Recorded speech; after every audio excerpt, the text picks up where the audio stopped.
Welcome to another video. If you're new here, my name is Irit and I'm a watercolor artist, and that is mostly what we talk about on this channel. So my previous video was a relaxing, colorful exercise. This was the result. If you haven't seen it till now, please check it out first. But you don't have to. You can also join this video where we're going to just develop the ideas and color schemes that we painted in the exercise. I would love it if you subscribed. Also, if you enjoyed this video, please give it a like, leave me a comment. It is much appreciated. So, today's exercise or painting is, as I've mentioned, based on the colorful circles that we painted a few days ago. And basically what I'm going to do is just look at a few of my favorite color combinations and magnify it. So just paint it bigger on a bigger piece of paper, a little bit more intentionally than the exercise.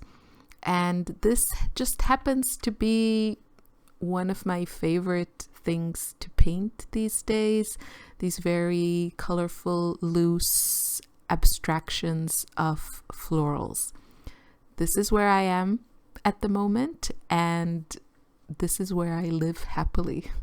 I am all for taking risks and experimenting, but I also think you can experiment on a smaller scale. And I think the longer you paint and the more kind of specific you become in your color preferences or technique preferences, even small experiments seem like a big thing, and discovering something that you really love is, you know, even if it's just a small thing like using a different kind of light blue, it can feel really exciting to discover it. I know it is like that for me after spending so many years painting and just never feeling, you know, super excited about what I was seeing on my paper. And it's only been in the last year and recent months that I've really kind of fallen in love with a specific process that, you know, I also switch around once in a while, but it still feels very authentic. So I do try to experiment, I try to learn, but I also pay attention to what it is that I am really loving. And if you are kind of living in the same safe, happy space for some time, don't feel bad. It's okay if you're happy about what you're doing, you're painting, and you feel satisfied. To me, that is the goal. So while a lot, you know, there's a lot of talk in the art world about trying new things and experimenting and all that, I think it's also okay to really enjoy your place, especially if it is a place you've worked hard to find. Let's say it like that. So I'm starting with my favorite these days, the Neocolor 1 wax pastels. These are watercolor or water resistant, and they create this beautiful resist that is just, for me, it's a joy to play with. It really allows me to explore color mixes and subtle color changes without having these huge puddles of watercolor, because I have these lines that kind of keep things contained. So this has been really a happy discovery for me. Now, I also have to tell you, I don't adore and love and share and, you know, get excited about everything that I make. I also make a lot of paintings I'm not happy with. I also make a lot of ugly art, and I also make a lot of stuff that I'm like, oh, that really didn't turn out great at all. But you know, the more I paint, the more I see those happy moments. And when I paint regularly and, you know, cover paper with color, I don't feel so precious about it. So if I mess up a few paintings, there's always the next piece of paper. There's always tomorrow. There's always, you know, a new exciting or an old favorite color combination. So I don't worry too much about it. I just open a new paper block and start painting. Don't worry, I will link below all of the links, all the information. There are also a lot of stuff going on. There's the art bundle that you should absolutely check out, because there are a ton of great art courses from a variety of artists. I have contributed one of my courses that is called Art Journaling Flow. It's a really fun art journaling class. But if you're more into watercolors, there are also a lot of fantastic watercolor courses there. And if you're into mixed media and many different mediums, you will find so much there from really fantastic artists. And yeah, just check out all the details below. For all kinds of extra stuff. There's a shopping guide that I offer, and I've also written on my website a little bit about my own personal journey into the art world. So if that's something you're interested in, check the video description. Okay, let's talk a little bit more specifically about this video.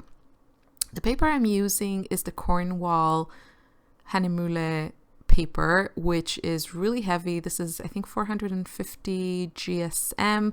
I'm using the cold press. I don't like the rough one. I don't like that surface at all, but the cold press has the perfect texture for me. Now, this paper is tricky, and it is absolutely not suitable for every kind of technique. For me personally, it works fantastically. I don't do a lot of glazes, and I don't really distress my watercolors. The way that this paper works, the watercolor doesn't absorb into it as well as it does with cotton paper. You can see it kind of stays on the surface, but you can move it around, and the paper handles it really well because it's so heavy. So for me, it's very enjoyable, but it does kind of puddle on the surface. It also lifts incredibly easily. So not a good paper for lots of layers. I do work in layers, but usually only, 2 or 3. And then my top layers are done once the previous layers are dry. And usually I use very concentrated pigment in those top layers, and I just add some details or brush strokes. So I don't have an issue with color lifting. But if you do kind of wet washes on top of other wet washes, it will lift the layer underneath. So I recommend picking up the Hahnemühle Selection paper pad if you want to try their papers. They have not all of their papers there, but they have a really nice selection, so you can test them before you commit to, specific kind of paper. If you're more into the kind of traditional 100% cotton paper, then check out their Turner paper. It is beautiful. Their Cezanne paper is also beautiful. And if you have the budget for it, their Leonardo, it's a German paper. I don't know which accent to use. Their Leonardo paper is 600 GSM, so really, really heavy. Beautiful, traditional 100% cotton watercolor paper. Hahnemühle is a German brand that's been around for ages. It's very widely available in Europe. And I know it is becoming kind of easier to get in the US, but not all of their ranges. They have a lot of colors. So that's what I'm using here, the Cornwall. I've been really enjoying it. I bought a couple more pads of it just because it's works so well for my style. You can see how vibrant the colors stay on it. It is a very white paper, and you can also see the granulation, which is a combination of course, the pigments you use and the paper. The one that is most granulating on this painting is the Daniel Smith Zoazite, which I will be purchasing a tube. I just have a full pan that my friend gifted me. Thank you, Eva. But I will be purchasing the tube because it's just kind of a really, really beautiful. I would say if you have perline green, this is like a hyper granulating, maybe slightly more muted perline green. So maybe that helps you figure out if it's something for you. You may have also noticed that I'm continuing to use my beautiful handmade brushes by Tracy Lebenzon. I need to test them out before I form an opinion. I think they're beautiful. He offers a lifetime guarantee, so I think that says something about, you know, how much he believes in his product. I also think that, you know, not every brush works for every person and every style. So I really need to figure out which ones work best for me, and that takes time. So I will continue to paint with them and of course share my opinions with you. As for this particular work of art, I had a lot of fun painting it. I think the composition is not the best, but you know, it's a lesson to learn. You can see that I have these two main blooms that are too symmetrical, too centered. There's not a lot of movement. So you'll see me in the next minutes adding some brush strokes, trying to add more movement. But yeah, that's something I will keep in mind for the next attempt, just to have a more interesting composition. You don't want things to be in the middle of your painting for the most part. It's just, you know, less dynamic.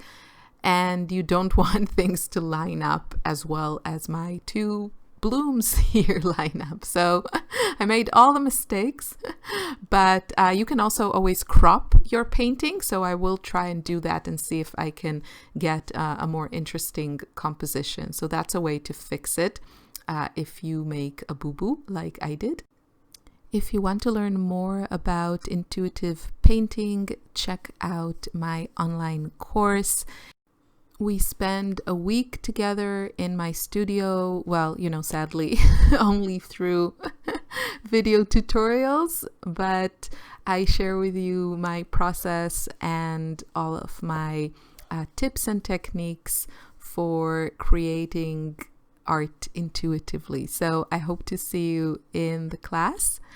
And I will leave you with some music and some brush strokes. Thank you so much for watching. I will see you in another video very soon. Gift guides coming, 2020 favorites coming. It's all coming. So I'll see you soon. Take care. Bye-bye.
you.